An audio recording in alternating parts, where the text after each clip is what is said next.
Assalamualaikum warahmatullahi wabarakatuh. A'udzubillahi minasyaitonirrajim. Bismillahirrahmanirrahim.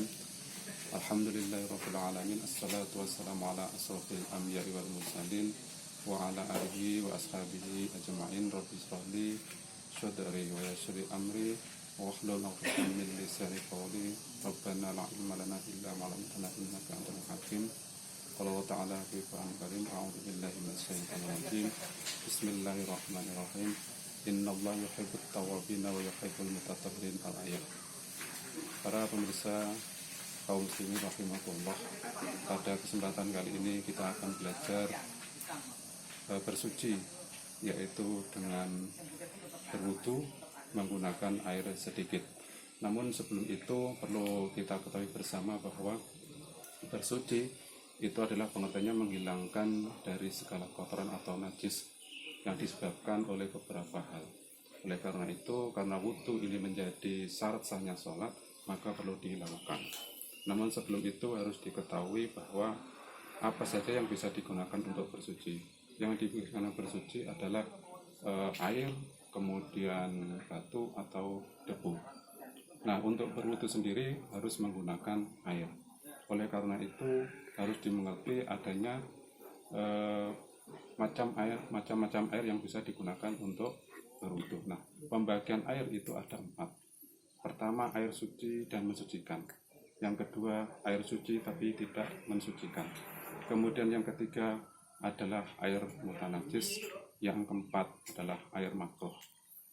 Air suci dan mensucikan. Yang dimaksud dengan air suci dan mensucikan adalah air yang dengan keasliannya itu bisa digunakan bersuci karena jumlahnya yang lebih dari 2 kolak atau sangat banyak. Misalkan air yang turun dari langit, yaitu air hujan. Air yang keluar dari perut bumi, yaitu air sumur atau air sumber. Kemudian air sungai, air laut. Nah, ini air yang suci dan mensucikan karena keadaannya sehingga tidak diharuskan untuk digunakan bersuci. Yang kedua adalah air suci tapi tidak mensucikan. Ini dibagi menjadi beberapa hal, yaitu karena sifatnya, karena dia bercampur dengan benda lain sehingga yang jumlahnya sedikit tidak bisa digunakan untuk bersuci. Contohnya adalah air teh atau air kopi atau air minuman-minuman yang disebabkan dicampur dengan benda lain yang jumlahnya sedikit sehingga tidak bisa digunakan untuk bersuci. Kemudian air yang jumlahnya sedikit, ya, air yang kurang dari 2 kolak sehingga ini juga tidak bisa digunakan untuk bersuci. Kemudian air dari buah-buahan atau pohon-pohonan yang jumlahnya sedikit, seperti air kelapa, kemudian air dari buah-buahan yang lain, ini juga tidak bisa digunakan bersuci karena jumlahnya sedikit. Kemudian air mutanajis, yaitu air yang terkena najis karena jumlahnya sedikit. Nah, ini bisa karena memang jumlah airnya sedikit meskipun terkena air sedikit, terkena najis sedikit, misalkan kotoran dari burung yang jatuh di dalam bejana atau timba yang jumlah airnya sangat sedikit. Ini juga dinamakan air mutanajis, air yang tidak bisa digunakan untuk bersuci. Kemudian air yang karena berubah zatnya karena terkena juga najis, yang jumlah najis mungkin lebih besar daripada jumlahnya air itu sendiri. Kemudian yang perlu diketahui adalah juga syarat-syarat orang yang bisa berwudu, yaitu pertama orang Islam. Karena berwudu itu adalah bagian dari syarat sahnya sholat, maka orang Islamlah yang berkewajiban untuk melaksanakan berwudu. Sedangkan umat non-muslim tidak perlu berwudu karena memang tidak mau melaksanakan ibadah yang berupa sholat atau ibadah-ibadah yang lain, misalkan tawaf. Yang melaksanakan ibadah haji itu juga harus mempunyai kesucian baik badan, pakaian maupun tempatnya. Kemudian ada mumayyiz. Nah, yang kedua adalah mumayyiz, yaitu orang yang berakal, orang yang karena dia bisa membedakan mana yang haram, mana yang halal atau yang batil, maka dia menjadi syaratnya berwudu. Kemudian adalah tidak ada tempat yang menghalangi sampainya air kepada anggota wudu, baik dari wajah, tangannya, kemudian rambut, kaki, dan seterusnya. Ini tidak boleh ada yang menghalanginya. Kemudian syaratnya lagi adalah air suci yang mensucikan. Inilah syarat-syarat yang bisa melaksanakan atau digunakan untuk berwudu. Kemudian rukun wudu. Nah, rukun wudu itu ada 6. Yang pertama adalah niat, kemudian membasuh muka, kemudian membasuh tangan sampai siku-siku, kemudian membasuh rambut dari sebagian kepala, kemudian membasuh kaki sampai dengan mata kaki, kemudian tertib. Nah, ini dijelaskan pada Al-Quran surat Al-Maidah yang berbunyi A'udzubillahi minasyaitonirrajim. Bismillahirrahmanirrahim. Ya ayyuhalladzina amanu idza kuntum ilas sholati faghsilu wujuhakum wa aydiyakum ilal marafiqi wa amsahu bi ru'usikum wa arjulakum ilal ka'bain. Yang artinya, hai orang-orang yang beriman, ketika kamu mau melaksanakan sholat, maka basuhlah wajahmu. Nah, kemudian basuh wajahnya secara keseluruhan sampai batasnya rambut, ya, di luar ini harus dibasuh sampai dengan ujung dagu. Ini harus dibasuh dengan merata. Kemudian membasuh tangan. Ya, membasuh tangan ini dimulai dari ujung tangan sampai dengan siku ini, batasnya minimal. Nah, ini harus dibasuh semua, ya, baik kanan maupun yang kiri. Nah, ini harus dibasuh semua. Jangan sampai ada yang terlewat. Kemudian membasuh daripada rambut. Sebagian rambut dari kepala kita ini, ya, tidak perlu semua. Kalau semua ini sunnah. Ya, sunnahnya wudu itu dibasuh dari depan sampai ke belakang dengan balik. Ini sunnah. Nah, sebaiknya dibasuh. Kemudian membasuh kedua kaki. Nah, kedua kaki ini dibasuh minimal batasnya adalah mata kaki ini, baik yang kanan maupun yang kiri. Kemudian yang keenam adalah tertib. Nah, tertib itu artinya berurutan, mulai dari niatnya sampai dari awal sampai yang akhir itu urut, nggak boleh dibolak-balik. Kalau dibolak-balik karena rukun, ini menjadi tidak sah. Kemudian berikutnya adalah hal-hal yang membatalkan wudu. Ya, membatalkan wudu itu diantaranya apa? Keluarnya sesuatu dari dua jalan, baik depan maupun belakang, baik yang halus maupun yang kasar, seperti buang angin atau buang kotoran besar. Nah, ini membatalkan wudu. Kemudian hilang akal itu juga bisa membatalkan wudu. Kemudian yang ketiga adalah bersentuhan antara kulit laki-laki maupun perempuan yang bukan muhrim. Nah, ini membatalkan wudu. Kemudian yang berikutnya adalah tentang hal-hal yang perlu diperhatikan ketika menggunakan air wudu, yaitu jangan sampai air wudu itu kembali kepada tubuh kita. Ya, artinya kemudian terjadi peristiwa air mustakmal. Nah, air mustakmal ini adalah air yang sedikit yang sudah digunakan untuk bersuci, sehingga ketika kita berwudu tidak hati-hati, ya, dalam pengambilan air untuk membasuh muka atau membasuh tangan atau membasuh rambut atau membasuh anggota tubuh yang lain. Kalau kita tidak hati-hati, kemudian air itu jatuh, kemudian kita jatuh dalam air yang mau kita gunakan untuk membasuh berikutnya. Nah, ini mengakibatkan air itu mustakmal sehingga tidak bisa digunakan untuk berwudu. Oleh karena itu, lebih lengkapnya marilah kita lihat bagaimana cara berwudu dengan menggunakan air suci dan yang mensucikan, ya. Nanti akan kita contohkan bagaimana ketika menggunakan air yang suci dan mensucikan yang jumlahnya banyak. Dan kemudian nanti juga akan kita berikan contoh bagaimana ketika kita menggunakan air yang hanya sedikit, nah, hanya satu botol aqua kecil misalkan, atau hanya satu gelas aqua, di mana ini biasanya terjadi ketika sesuatu hal dalam keadaan tertentu kita tidak bisa menemukan air yang jumlahnya banyak, atau dalam keadaan tertentu kita sedang bepergian, ya, di tengah hutan, kemudian ketika kita mau cari air sulit, ketika waktu mau melaksanakan sholat sudah sangat pendek, sehingga diperlukan kreatif kita bagaimana bahan yang ada kita gunakan. Misalkan kita punya hanya air satu botol kecil atau satu gelas, nah ini bisa kita gunakan untuk berwudu. Kemudian dalam situasi tertentu, misalkan ketika kita di tengah-tengah sedang macet ya, di tengah kota misalnya dalam perjalanan kita macet, nah, kita nggak bisa kemana-mana sedangkan waktu sholat sudah sangat mepet.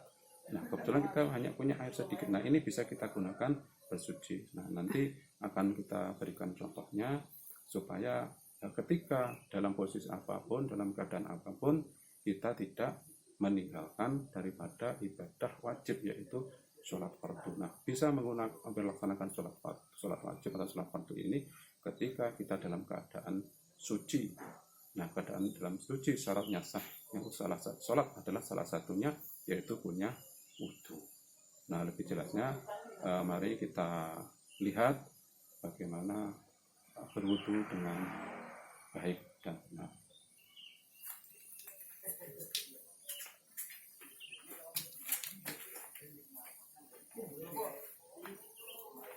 Ya pertama-tama kita siapkan ya kaki kita pakai celana ya, kita tekuk ya, celana kita dengan setinggi mungkin ya, kalau bisa sampai dengan batas double ya, supaya nanti kenapa? Karena berdasarkan daripada hadis Rasulullah bahwa nanti di akhirat untuk membedakan umat yang lain dengan umat Islam itu adalah keluarnya cahaya daripada anggota tubuh.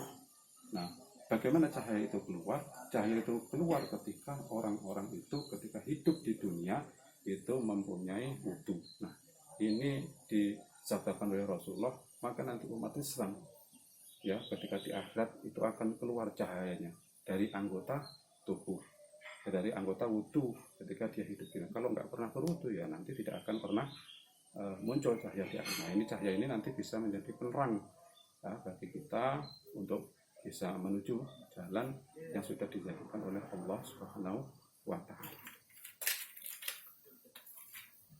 Nah, pertama kita ya sunah-sunahnya wudhu tadi dulu. Baca Bismillahirrahmanirrahim. Kita gunakan air yang tidak terlalu banyak biar tidak terjadi mubazir ya. Kemudian kita silakan dengan membaca Bismillahirrahmanirrahim.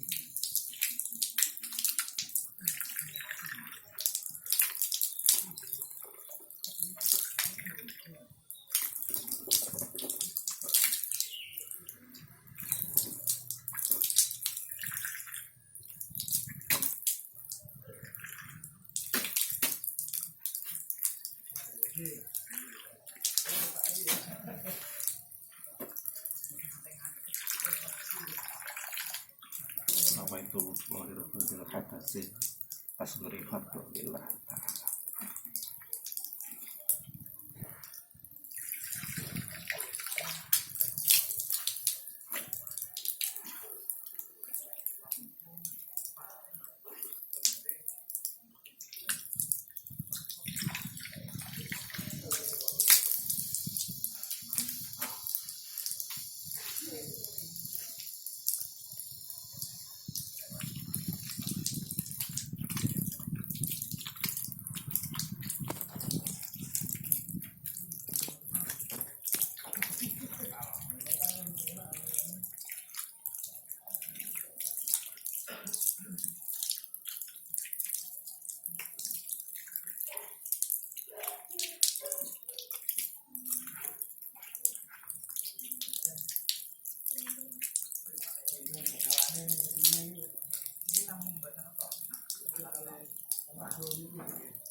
Kemudian kita akhiri dengan berdoa wudu. A'udzubillahi minasyaitonir rajim. Bismillahirrahmanirrahim. Asyhadu an la ilaha illallah wahdahu la syarika lah wa asyhadu anna Muhammadan abduhu wa rasuluh. Allahumma salli wa sallim wa jamilna mutaqabbil wa jamil bisatikasya. Amin ya rabbal alamin. Nah, sudah selesai untuk pelaksanaan berwudu dengan menggunakan air ya yang suci dan mensucikan yang berasal daripada sumber mata air atau air sumur. Nah, berikutnya mari kita sampaikan bagaimana ketika dalam situasi tertentu kita tidak bisa atau tidak menemukan air yang jumlahnya banyak. Nah, kita perlu menggunakan air yang kita punya. Misalkan kita punya air yang jumlahnya sedikit, tapi ini adalah air yang suci dan mensucikan. Misalkan kita ini punya satu botol ya air mineral yang kebetulan ini botolnya sangat kecil atau bisa juga satu gelas. Nah, dalam situasi tertentu ketika sudah waktu masuk sholat, bagaimana agar kita bisa melaksanakan ibadah wajib berupa sholat, namun yang kita miliki itu adalah air yang sedikit. Nah, kita sudah mencari kemana-mana tidak menemukan air, sehingga waktu sholat itu sudah sangat mepet. Maka mau tidak mau dengan situasi tertentu, maka kita harus menggunakan air yang ada, namun dijamin kesuciannya. Nah, ini kalau air dari pabrik, insya Allah adalah air yang suci dan mensucikan. Jadi belum pernah digunakan untuk bersuci, ya tidak terkena najis karena tertutup dengan rapat, ya. Kemudian kita yakini saja bahwa air ini adalah air suci dan mensucikan. Nah, bagaimana caranya?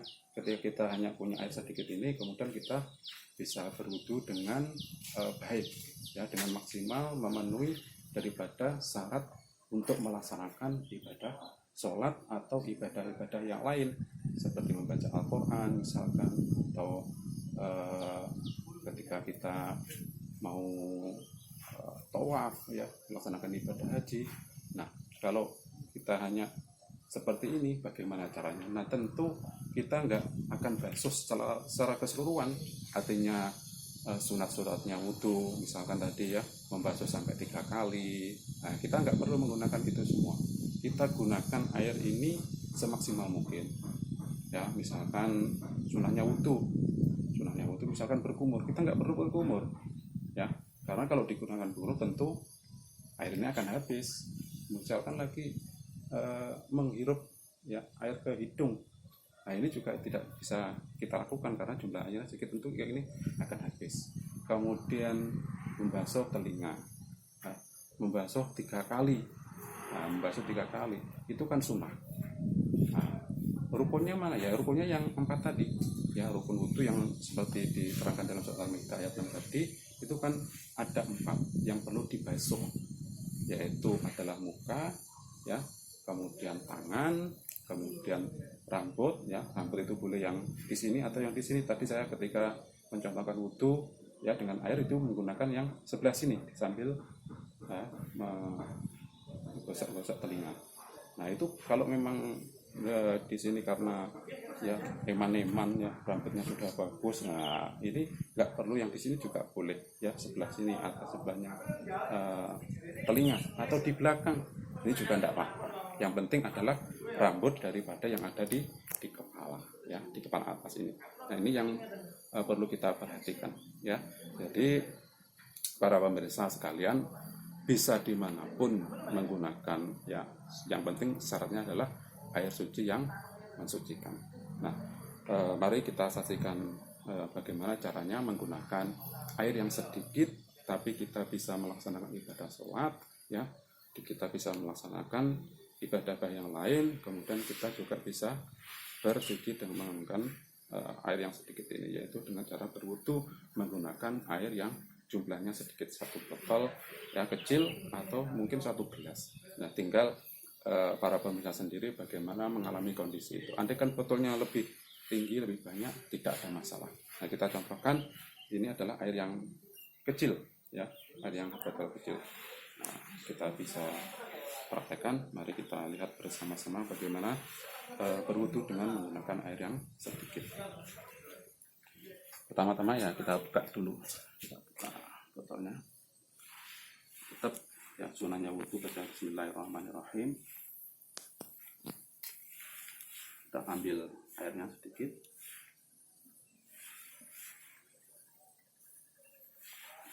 Nawaitu doa asgori. Kita gosok yang rata, jangan dilepaskan dulu kalau belum rata betul, ya. Pastikan mengusap, karena ini rukun, ya, karena ini rukun harus hati-hati. Air yang sedikit itu kita maksimalkan, ya, jangan sampai ada yang terlewat, ya. Membasuh.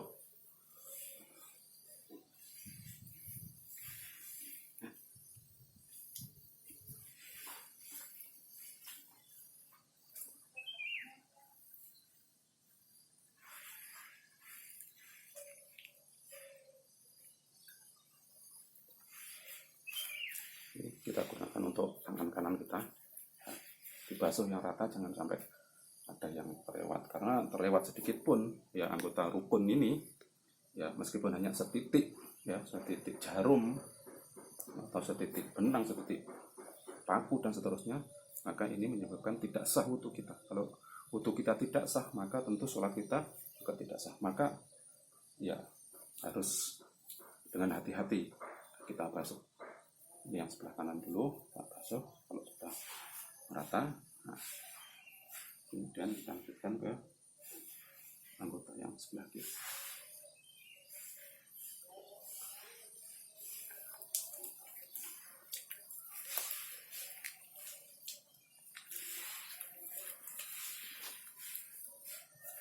Kita basuh yang atas sampai dengan siku-siku.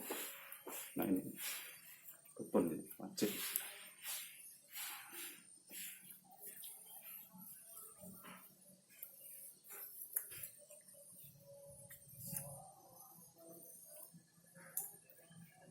Nah, kalau belum rata betul jangan dilepaskan, terus dikatakan betul, jangan sampai ada yang terlewat. Dan kita ambil air lagi untuk membasuh rambut.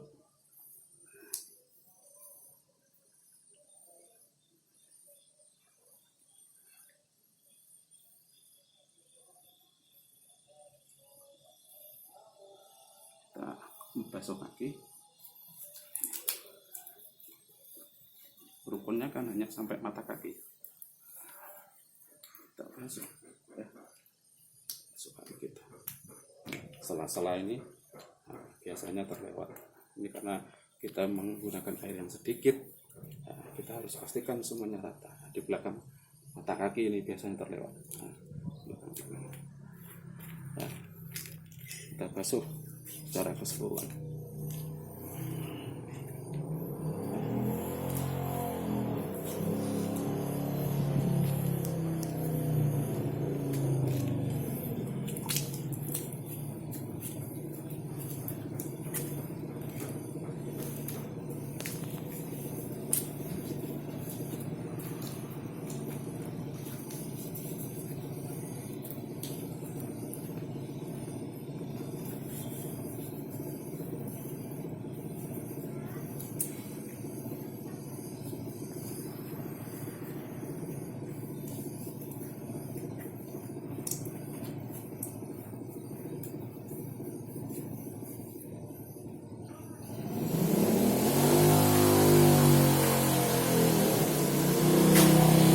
Kita berdoa lagi.